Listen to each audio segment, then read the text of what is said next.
Hello, I'm Mike Ryan. I'm the Chief Networking Officer at PIMS, and welcome to our second season of Minutes with Mike. Now in my 33rd year at PIMS, I've had the privilege of partnering with companies both large and small, supporting their PR and marketing through customized fulfillment and distribution that delivers measurable impact on their brand perception, boosts positive affinity, and fuels their overall brand performance. And throughout my career, I've had the chance to work alongside many talented folks. This is their story. On this show, we'll sit down with some of the world's top marketing and business thought leaders to learn more about their success, how they got there, how marketing helped them achieve their goals, what strategies they used, and what inspires them. Please join me on this journey as we learn from those who are changing the way we think about business. So sit back, enjoy. You're listening to Minutes with Mike.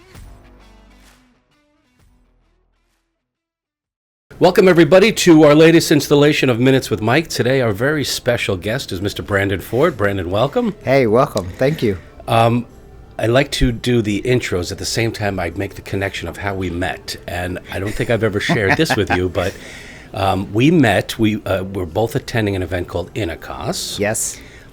Brandon had previously met our CEO, David Silbergleit, there.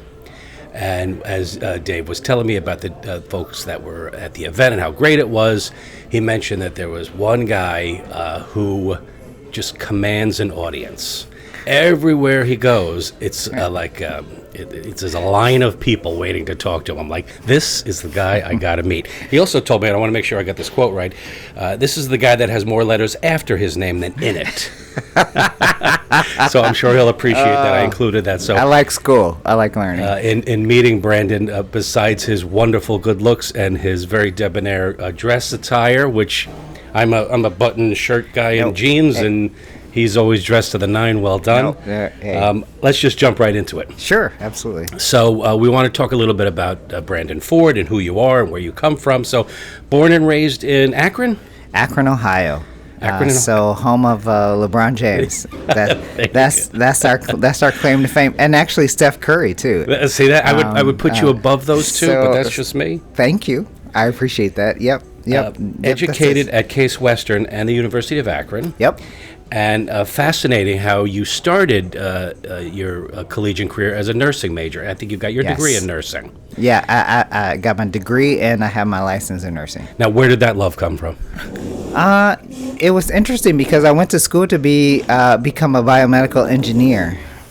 So I love the idea of medicine and all of that.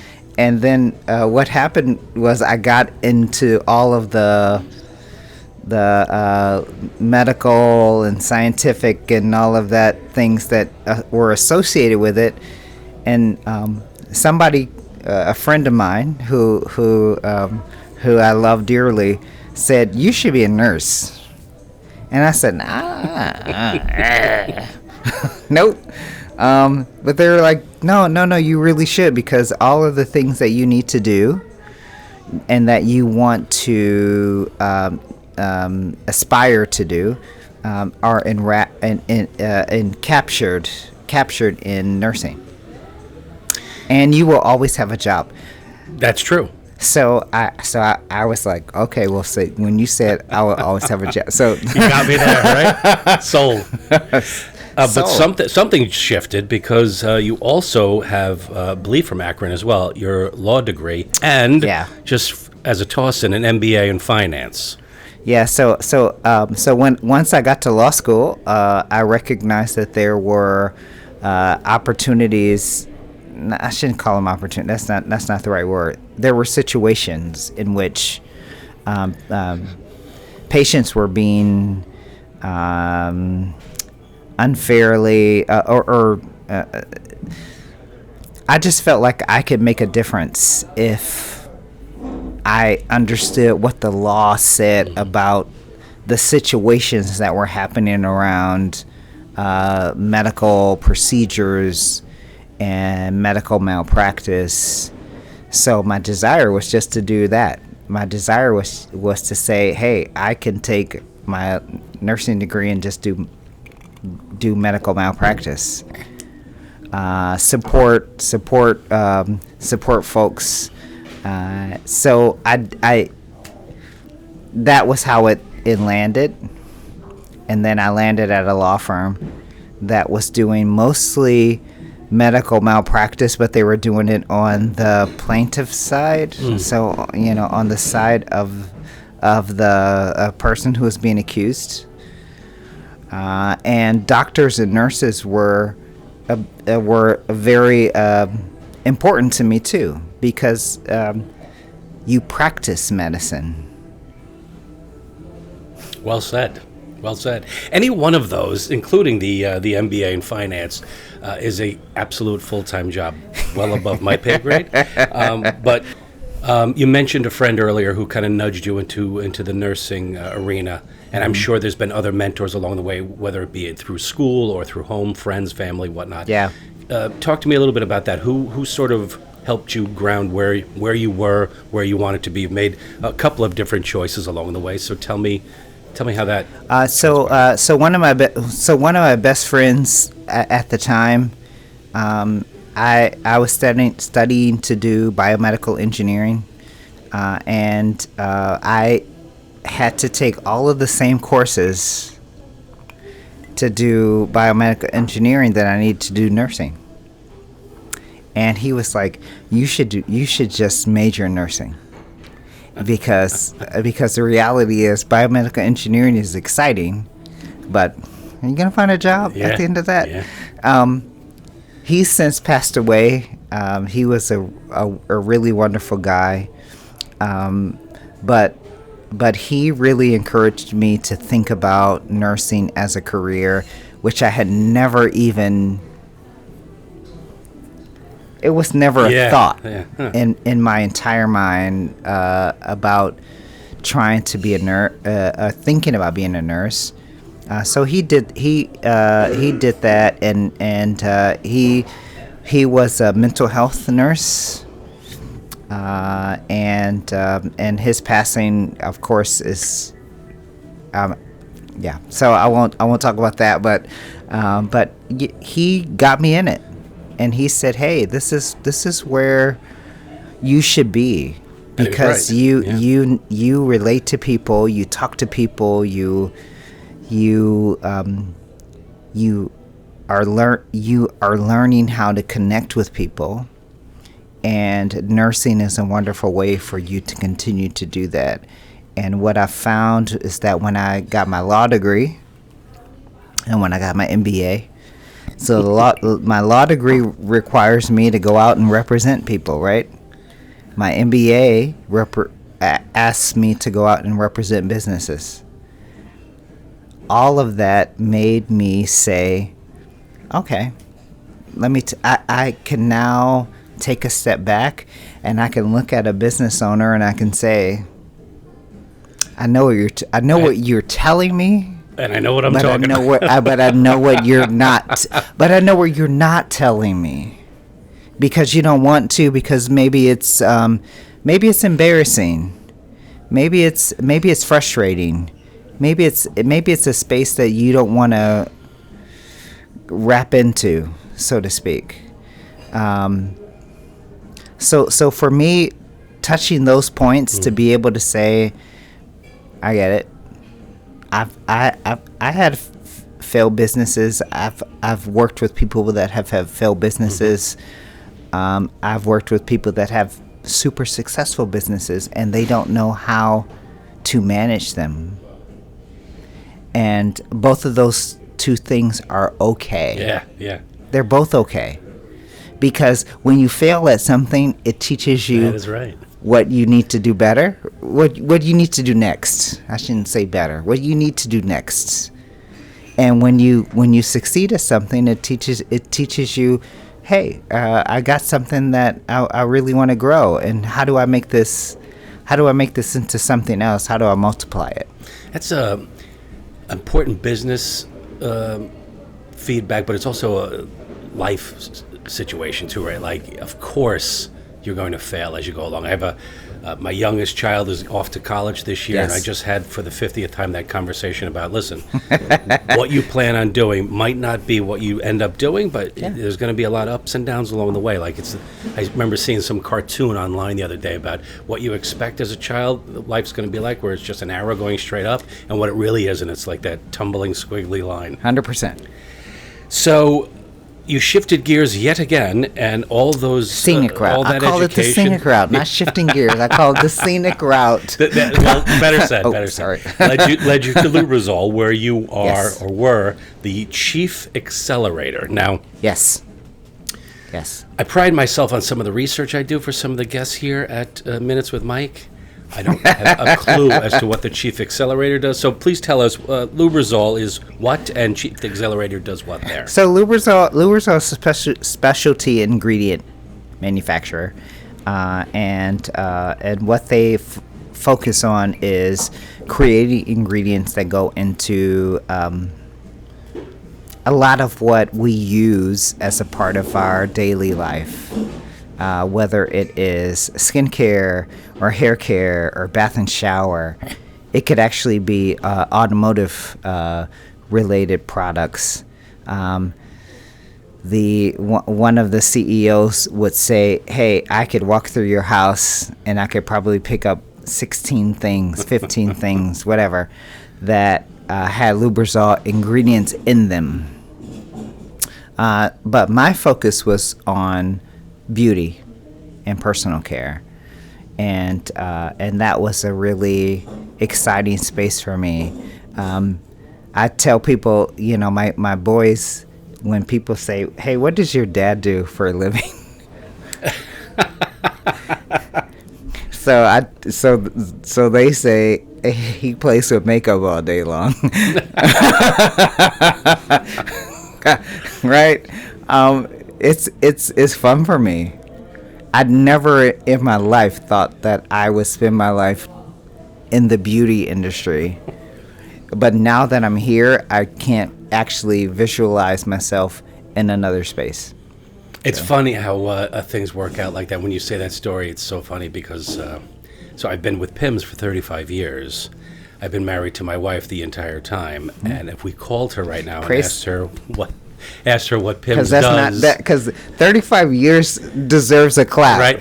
Because Thank you. People are married to folks for 35 years That's anymore. right. That's right. So kudos. And if you were to ask her what it is I do, she tries to patch it together, but she doesn't have an idea. My kids all say I ship stuff in boxes. So, as you're in beauty, I ship stuff in boxes. So I play with makeup and you ship stuff in boxes. I love it. One of the many things you did at Lubrizol was. Wait, you were going to tell me about the chief accelerator. Responsibilities of the chief accelerator. Yeah. So in that role, so Lubrizol was really interesting because they had ingredients, they had all of the stuff that was kind of needed to make a brand work, and they also then had the equipment to do it, the contract manufacturing equipment, let's call it. So the idea was, hey, let's bring all of this together. Let's bring the ideas of the ingredients. Let's bring the ideas of the equipment together, and let's create something that will allow a brand to get to the market faster. Mm-hmm. So that was really what the accelerator was about. It was really about just kind of getting the brand together, and I was excited to be able to be kind of part of the founding folks associated with what that was. Going back to what I was talking about earlier about, and I wasn't just saying it, Dave mentioned that you are a well-educated man that commands this type of audience at these events. So when I saw it for myself, I was like, Dave is bullshitting me. I'm telling him, I'm like, stop. he wasn't kidding. And it's that type of knowledge, that knowledge of that end of the industry, I think is really what captures the audience, besides the fact that you can tell a tale and make it seem all very user-friendly for those of us without the many degrees. And you probably could have earned an engineering degree, too, along the way. This space is... Like I mentioned before with my boys about them saying daddy plays with makeup all day long. I never thought I was going to be in this space. I never thought that this was going to be a place where I would ultimately land. I thought I was going to be a lawyer. I thought I was going to do legal work. I thought I was going to do mergers and acquisitions. I thought blah, blah, blah, blah, blah. But the reality is that I felt really pulled to beauty industry because it's a creative space, and I feel like I'm creative. Like I'm a creator. Like I love to make new stuff. Have you ever considered joining one of the big brands, the L'Oreal's, the Estee Lauders, the Shiseidos of the world? So, no. I'm sure there has been several offers, but no. Yes, there has, but no. I don't want to go, and I shouldn't say that. I don't feel like I am well situated at a big brand. I feel like I am better situated at a place where I have creative freedom and flexibility and speed. So when I want to make a decision, I can just do it. We haven't. I'm working for a new company now. Congratulations, Merit Manufacturing. Merit in Manufacturing. Motown. Congratulations. Yep, Motown. And there's a lot of creative freedom there, and there is a lot of decision-making freedom that allows me just to say, hey, I want to do this, so I'm going to go and do it. It's great. So we're done. We're now done. The conversation is over. I only have to go and say, hey, boss, I want to do this. Can I do this? Yes. All right. So it's not like, no, you got to fill out form 772659, right? You know what I mean? Yes. A lot to be said for that. It's interesting because I'm trying to get actually used to it. I'm actually trying to get used to it because I'm like, okay, so he said yes, but what else do I have to do? Right. Because I would assume at Lubrizol there's so many layers. What else do I have to do? Do I need to go talk to purchasing, or do I need to go and like no? He said yes. Go do the thing that you said that you wanted to do. So that's really exciting and I'm like, oh, I can do it. And they're like, yes, you can do it. So that's really interesting for me, and it's a big shift. 18 years at a company that focused very specifically, and I'll tell you, Lubrizol was 18 years of a really wonderful work. I loved my time there. So I don't say it to. It was just time. I don't say it to be critical of them. I just know that I walked into this new organization, and they're like, "Yeah, that's awesome." And they're like, "What are you waiting on?" And I'm like, "This is the way we roll over here." I'm waiting for you to give me a form to fill out. And they're like, "Brandon." That's great. That's not what we do over here. If you follow Minutes with Mike, and I know you're an avid watcher and listener, I am. You know that I'm a Detroit Tigers fan, so I will definitely be hitting you up. Yes, I'm sure they get some kind of discount on tickets, but we'll talk about that later. No, and Anita Baker. Yeah. Hi, Auntie. There you go. I was reading over your LinkedIn profile because I wanted to see what little nuances I didn't touch upon, and I hit upon this little nugget. Uh-oh. You also, believe it or not, raising a family, full-time job, multiple degrees, many travels, because I've seen you at different spots all over the globe here. You started your own vintage tea works, it's called. Yeah. Please tell me what inspired that, and now it's wine-inspired teas. Yeah. So I like wine and I like tea. So tell me about that, please. Yeah. So I started a tea company, loose leaf tea company. I have my certifications in wine and spirits from the Wine and Spirit Education Trust out of London, and I used that certification to teach people who were either entering the industry as professionals or lay people who just wanted to know more about wine. I used it as an opportunity to teach. It was my kind of like my what do you call it? You moonlighting. With all your free time. I was moonlighting, and I really enjoyed it. Because wine has always been a super passion for me, and I don't know. I love the stories that come with wine. So then I said, all right, let's start a business.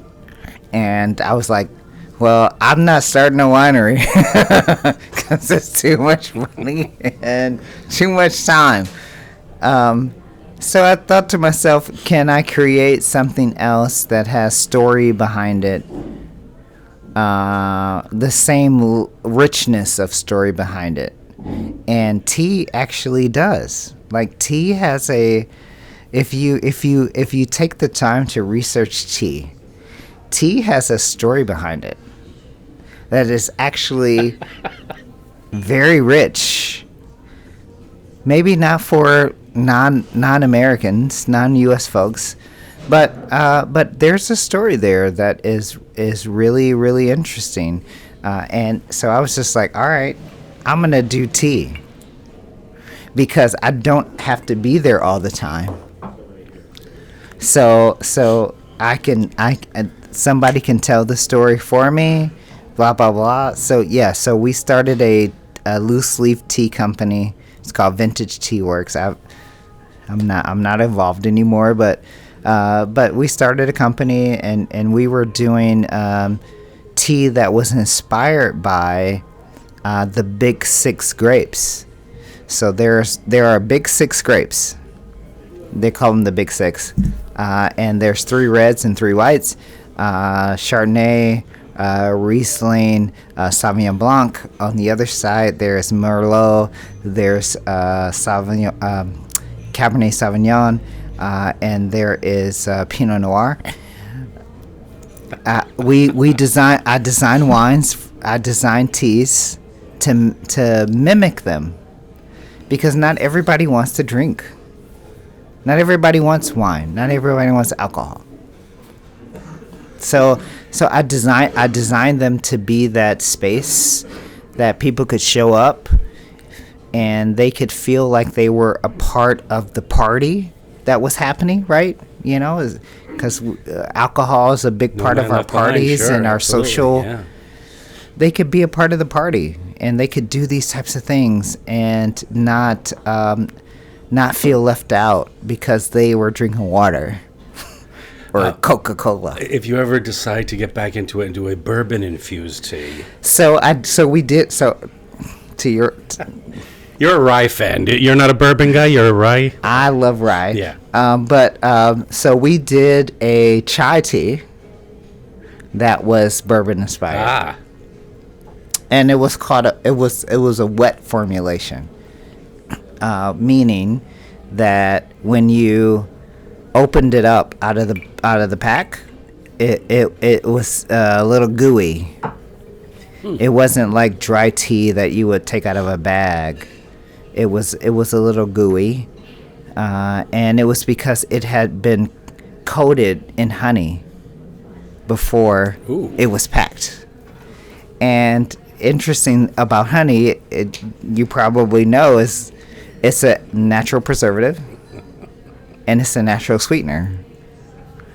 So you would get this little bag, and think about like I don't know, like the and I don't know, like the you know, when your kids get the little applesauce packs, Yeah. kind of thing. Yeah. You know what I mean? Yeah, I know exactly what you mean. Okay, so you have that type of thing with tea inside of it.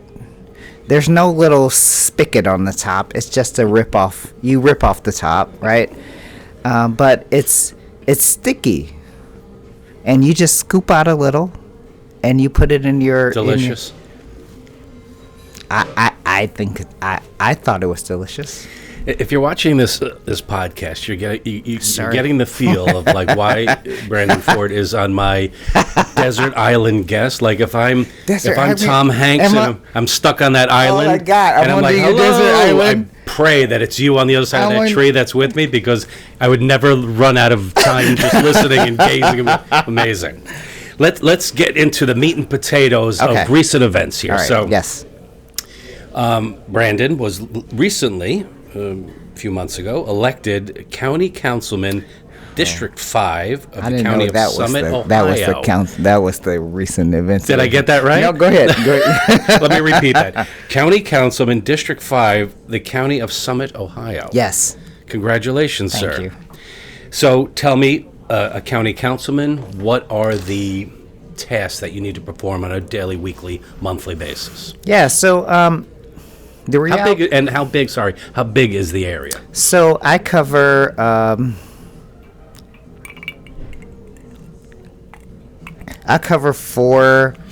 two cities and two townships. The reality is that those districts are, and it's big. I can't tell you from a population perspective, but it's a large swatch of land of people with very different needs. Yeah. So trying to meet the needs of those communities is really, really important to me. It's super important to me. Like I go to sleep at night thinking about how do I serve these communities in a meaningful way. Well, they don't know how great they got it when they elected you. I'm sure it was a landslide. I didn't get the final count, but I'm positive it was a landslide. Key issues and initiatives sort of on your plate right now that you're dealing with? Oh yeah. So gun violence has been a big issue for my Akron, the city of Akron, which I represent. Portion of that has been a tremendous issue, and trying to think about how we tackle it in a way that makes sense. We're starting now to do and organize like gun buyback programs, and people always criticize gun buybacks because they say, well, the people who bring their guns back, those aren't the people. Right. Those aren't the people. But those guns sometimes get in the wrong hands. End up. They're stolen. They're used in crimes. I shouldn't say crime. They're used in situations that you wish a gun wouldn't have been involved. So like suicides and those types of things. They're used in accidental crimes. Unfortunately, in my community, we recently had a mass shooting, and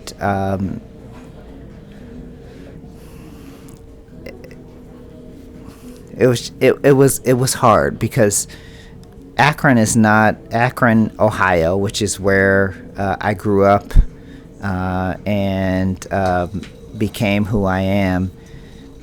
We never really think about that as a possibility, and then it happens, and now we're dealing with the aftermath of that. And I happen to be one of the elected officials in this moment that is trying to navigate that space. Yeah.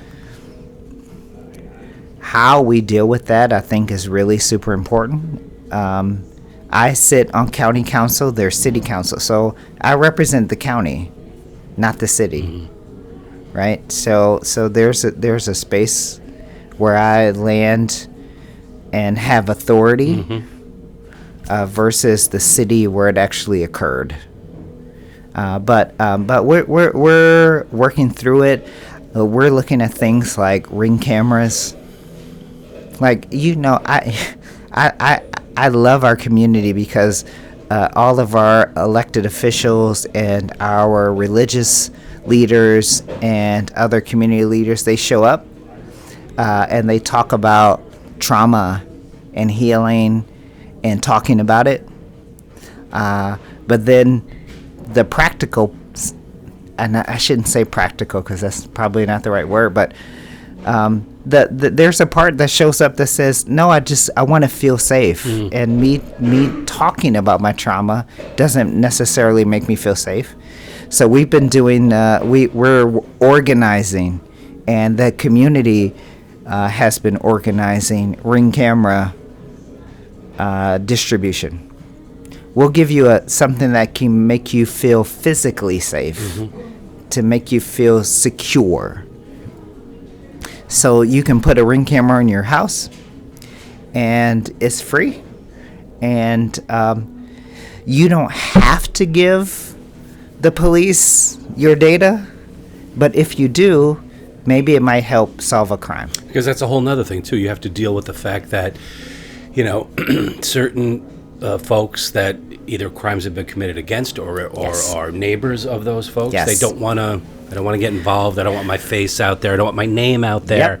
Solve the problem, but please don't include me. That type of thing. And they don't have to, and they wouldn't have to. So, so if they volunteered, if they said, "Hey, yep, I'm happy to provide footage, but leave me out of this," they could do that, and we could ID and apprehend perpetrators of violence within our communities, and I think that's really important. Do they, I would never consider you a salesman or a marketer, but you probably do better with sales and marketing than most people I know.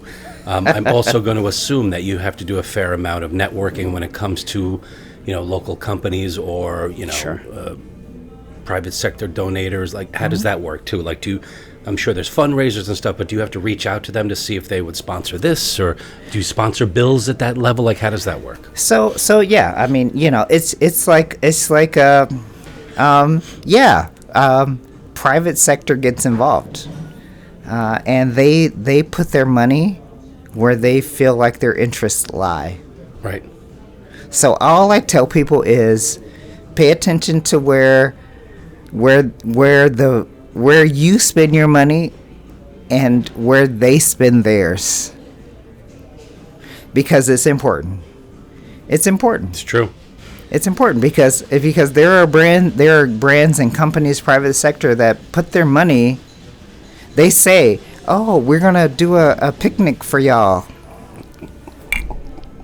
We gonna." I'm sorry. See, we having fun.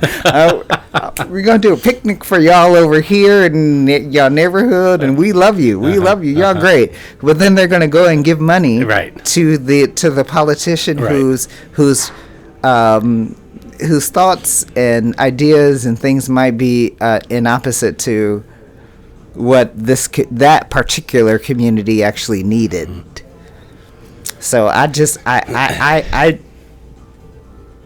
taken the position that I'm not going to do that.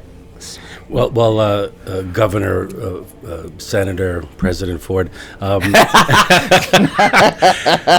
give you a lot of credit. I do want to tell you that, I work with a local organization about very local things in my town.